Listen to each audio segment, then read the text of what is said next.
আসসালামু আলাইকুম, ঈদ মুবারক। সকলকে আমন্ত্রণ আনন্দ টিভির রাতের সংবাদে। আপনাদের সঙ্গে আছি আমি ছোয়া খন্দকার। গেল বছরের মতো এ বছরও করোনাকালীন বেকার হয়ে পড়া ৫,০০০ পরিবারকে ৩৫ লক্ষ টাকার খাদ্য সহায়তা সামগ্রী দিচ্ছে মোবাইল ফিনান্সিয়াল সার্ভিস প্রদানকারী প্রতিষ্ঠান বিকাশ।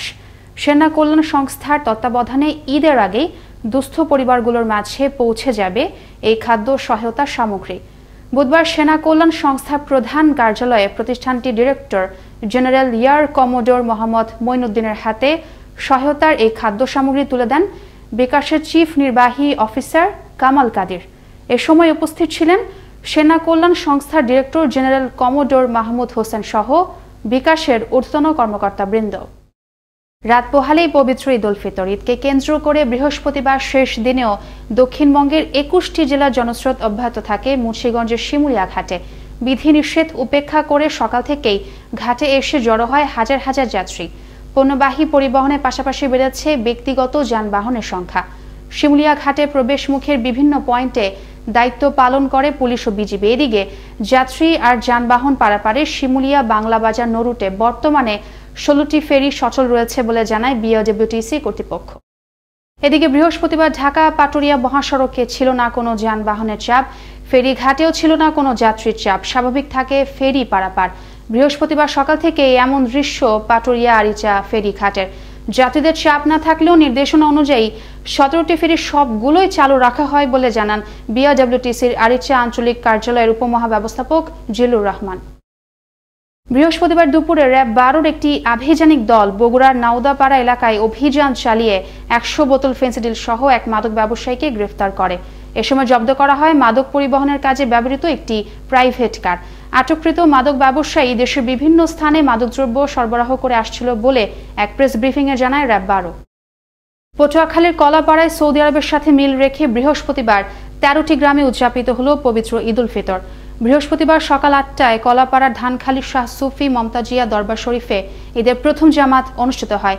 এছাড়া উপজেলার আরও ১২টি গ্রামে একই সময়ে অনুষ্ঠিত হয় ঈদের জামাত। এলাকাটিতে ১০০ বছর ধরে এমন আগাম ঈদ উদযাপন করে আসছে বলে জানায় স্থানীয়রা। সৌদি আরবের সঙ্গে মিল রেখে বৃহস্পতিবার টাঙ্গাইলের দেলদুয়ারের শশীনারা গ্রামের ৪০টি পরিবার উদযাপন করল পবিত্র ঈদ উল ফিতর। সকাল ৯টায় স্থানীয় মসজিদে ঈদের জামাত অনুষ্ঠিত হয়। ২০১২ সাল থেকে এই গ্রামের মধ্যপ্রাচ্যের দেশগুলোর সাথে মিল রেখে রোজা ও ঈদ পালন করে আসছে বলে জানায় স্থানীয়রা। সৌদি আরবের সাথে মিল রেখে বরিশালের ৬টি উপজেলার বেশ কয়েকটি গ্রামে বৃহস্পতিবার পালিত হয় পবিত্র ঈদ উল ফিতর। এসব গ্রামের বিভিন্ন মসজিদে সকাল ৮টা থেকে ১০টা পর্যন্ত ঈদের জামাত অনুষ্ঠিত হয়। চট্টগ্রামের চন্দনাইশ শাহ সফি ও সাতকানিয়া মির্জাখালী দরবার শরীফ এবং আহমদিয়া জামাত অনুসারীরা দীর্ঘদিন ধরে সৌদি আরবের সাথে মিল রেখে আগাম ঈদ উদযাপন করে আসছেন বলে জানান এই সকল গ্রামে বসবাসরত বাসিন্দারা। শ্রমিকের ভুয়া নাম ঠিকানা ও ভুয়া বিল ভাউচার তৈরি করে হতদরিদ্র মানুষের জন্য কর্মসংস্থান কর্মসূচি ইজিপিপি প্রকল্পের লক্ষ লক্ষ টাকা আত্মসাতের অভিযোগ উঠেছে ময়মনসিংহের হালুয়াঘাট উপজেলার ৮ নম্বর নড়াইল ইউনিয়নের চেয়ারম্যান সাইফুল ইসলামের বিরুদ্ধে। এ নিয়ে সম্প্রতি জেলা প্রশাসক বরাবরের লিখিত অভিযোগ দায়ের করলে বিষয়টি নজরে আসে প্রশাসনের। ময়মনসিংহ থেকে ওমর ফারুক সুমনের প্রতিবেদনে আরো জানাচ্ছেন মোস্তফা কামাল তোহা। ময়মনসিংহের হালুয়াঘাট উপজেলার ৮ নম্বর নড়াইল ইউনিয়নে ইজিপিপি প্রকল্পের আওতায় ব্যাপক অনিয়ম আর অর্থ আত্মসাতের অভিযোগ উঠেছে। ৩৪৭ জন শ্রমিকের জনপ্রতি দৈনিক দিন হাজিরা ২০০ টাকা করে মাসিক ৮,০০০ টাকা উত্তোলন করার কথা থাকলেও অনেক শ্রমিকই জানে না তাদের প্রাপ্যতার কথা।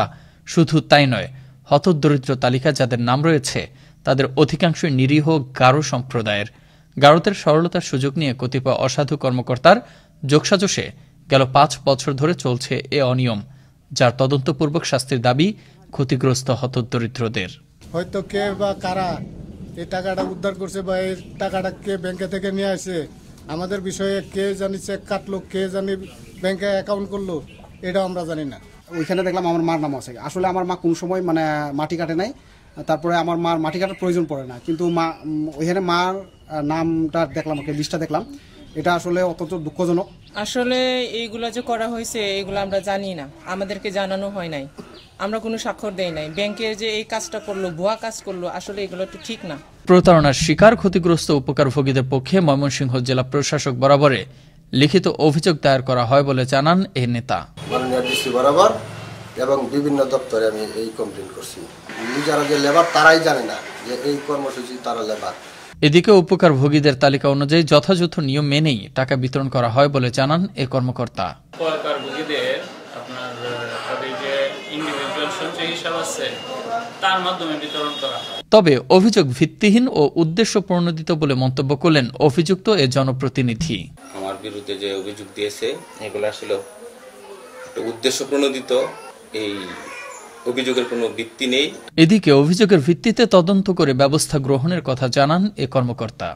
ইন্ডিভিজুয়াল অ্যাকাউন্টের মাধ্যমে কিন্তু তাদের যে মজুরিটা পরিশোধ করা। জেলা প্রশাসক বরাবর একটি অভিযোগ ইজিপিপি কাজের অনিয়ম নিয়ে, এটি আমার কাছে আসলে আমি অবশ্যই তদন্ত সাপেক্ষে আইনগত ব্যবস্থা নেব। কাজের স্বচ্ছতা আর জবাবদিহিতা নিশ্চিত করলে ন্যায্য অধিকার ফিরে পাবে প্রকৃত হতদরিদ্ররা। প্রতিষ্ঠিত হবে স্বচ্ছতা, বাস্তবায়িত হবে প্রধানমন্ত্রী দেয়া এই বিশেষ প্রকল্প। তাই জরুরি ভিত্তিতে আইনগত ব্যবস্থা গ্রহণের দাবি ক্ষতিগ্রস্ত হতদরিদ্রদের। মুস্তফা কামাল তোহা, আনন্দ টিভি, ন্যাশনাল ডেস্ক। এই ছিল এখনকার মতো। আনন্দ টিভির সর্বশেষ সংবাদ এবং বিনোদন সবার আগে দেখতে ভিজিট করুন www.facebook.com/anondtvbd পেজে। ধন্যবাদ সকলকে, শুভরাত্রি।